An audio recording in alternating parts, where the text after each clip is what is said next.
ನಾವು ಮನೆಗೆ ಹೋಗ್ತೀವಲ್ಲ. ನೀವು ಹುಷಾರಾಗಿದ್ದೀರಾ ಅಲ್ವಾ? ಹಾಂ, ನೀನು ಮಾತು ಹಾರಿಸಿದ್ರಲ್ಲೇ ಗೊತ್ತಾಗ್ತಿದೆ ಮನೇಲೇನೋ ಹೆಚ್ಚು ಕಡಿಮೆ ಆಗಿದೆ ಅಂತ.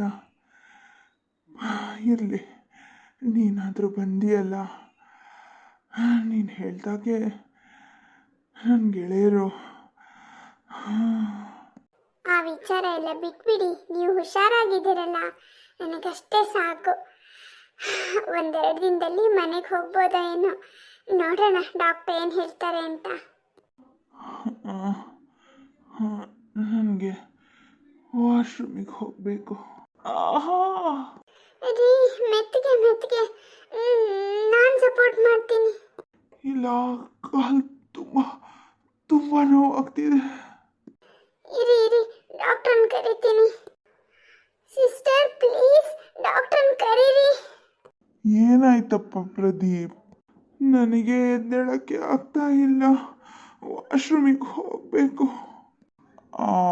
ಬ್ರದರನ್ನು ಕರಿತೀನಿ, ಅವರು ಬೆಡ್ ಪಾನ್ ಕೊಡ್ತಾರೆ. ಈಗ ಸದ್ಯಕ್ಕೆ ನೀನು ಎದ್ದೇಳೋ ಪರಿಸ್ಥಿತಿಲಿಲ್ಲಪ್ಪ.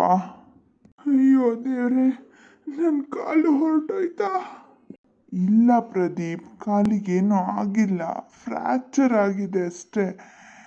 ಈಗ ಒಂದು 4-5 ತಿಂಗಳು ಸ್ವಲ್ಪ ರೆಸ್ಟ್ ತಗೋಬೇಕು, ಆಮೇಲೆ ಎಲ್ಲ ಸರಿ ಹೋಗುತ್ತೆ.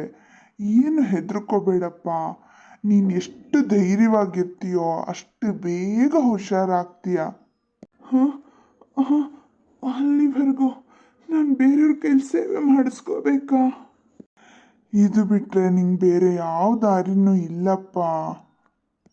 ಪ್ರದೀಪ್, ನೀವೇನು ನಂದ್ಕೋಬೇಡಿ, ನಾನಿದ್ದೀನಿ. ನಾನು ನಿಮ್ಮೆಲ್ಲ ಸೇವೆ ಮಾಡ್ತೀನಿ. ನಾನು ನಿಮ್ಮ ಹೆಂಡತಿ ಕಂಡ್ರೆ ನಾನು ನಿಮ್ಮ ಸೇವೆ ಮಾಡಬೇಕು, ಖುಷಿಯಿಂದನೇ ಮಾಡ್ತೀನಿ. ನೀವೇನು ಯೋಚನೆ ಮಾಡಬೇಡಿ. ನೀವೆಷ್ಟು ಧೈರ್ಯವಾಗಿರ್ತೀರೋ ಅಷ್ಟು ಬೇಗ ಹುಷಾರಾಗ್ತೀರಾ. ಒಂದು ಸ್ವಲ್ಪ ದಿನ ನೀವು ಇದನ್ನೆಲ್ಲ ಸಹಿಸ್ಕೊಂಡ್ರೆ ಬೇಗ ಹುಷಾರಾಗ್ತೀರಾ. ಆಮೇಲೆ ಲೈಫ್ ಪೂರ್ತಿ ಎಂಜಾಯ್ ಮಾಡ್ಬೋದು. ಪ್ಲೀಸ್. ನೋಡಪ್ಪ ಪ್ರದೀಪ್, ನಿನ್ನನ್ನು ಪ್ರೀತಿಸೋ, ಅರ್ಥ ಮಾಡ್ಕೊಳ್ಳೋ ಹೆಂಡತಿ ಇದ್ದಾಳೆ, ನಿಮ್ಮ ಅಪ್ಪ ಅಮ್ಮ ಇದ್ದಾರೆ.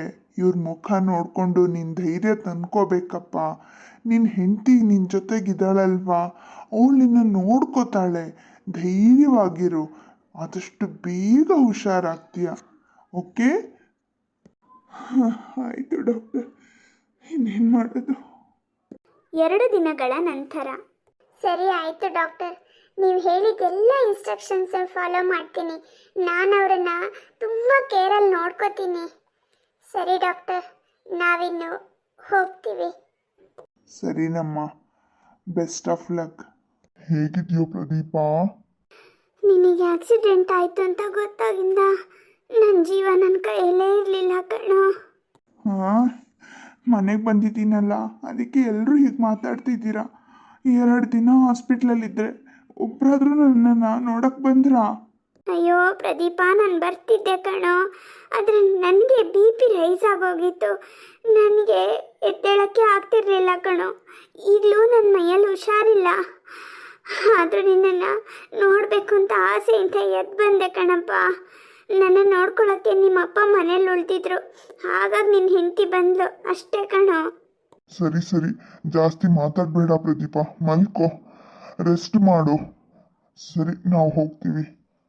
ಹಾಂ, ನನಗೂ ಜಾಸ್ತಿ ನಿಲ್ಲಕ್ಕಾಗ್ತಿಲ್ಲ, ನಾನು ಹೋಗ್ತೀನಿ ಪ್ರದೀಪ. ಏಯ್ ಪಾವನಿ, ನನ್ನ ಮಗನ ಕೂದಲು ಕೊಂಕದೇ ಇರೋ ಹಾಗೆ ನೀನು ಅವನ್ನ ನೋಡ್ಕೋಬೇಕು, ಗೊತ್ತಾಯ್ತಾ? ಆಯಿತು ಅತ್ತೆ, ನಾನು ಅವರನ್ನ ಕಣ್ಣಲ್ಲಿ ಕಣ್ಣಿಟ್ಟು ನೋಡ್ಕೋತೀನಿ. ಅಪ್ಪ, ನಮ್ಮ ಕಂಪ್ನಿ ಕತೆ ಏನಾಯಿತು? ಅದನ್ನೆಲ್ಲ ನೀನು ತಲೆಗೆ ಹಾಕೋಬೇಡ ಪ್ರದೀಪ, ಅದನ್ನು ನಾವು ಹೇಗಾದರೂ ಮ್ಯಾನೇಜ್ ಮಾಡ್ತೀವಿ. ನೀನು ಆರಾಮಾಗಿ ರೆಸ್ಟ್ ಮಾಡು. ಅಪ್ಪ, ನೀವು ಅದೇನು ಮಾತಾಡ್ತಿರೋ ನನ್ನೆದ್ರಿಗೆ ಮಾತಾಡಬೇಕು, ಇಲ್ಲಾಂದರೆ ನನಗೆ ಸಮಾಧಾನ ಆಗಲ್ಲ.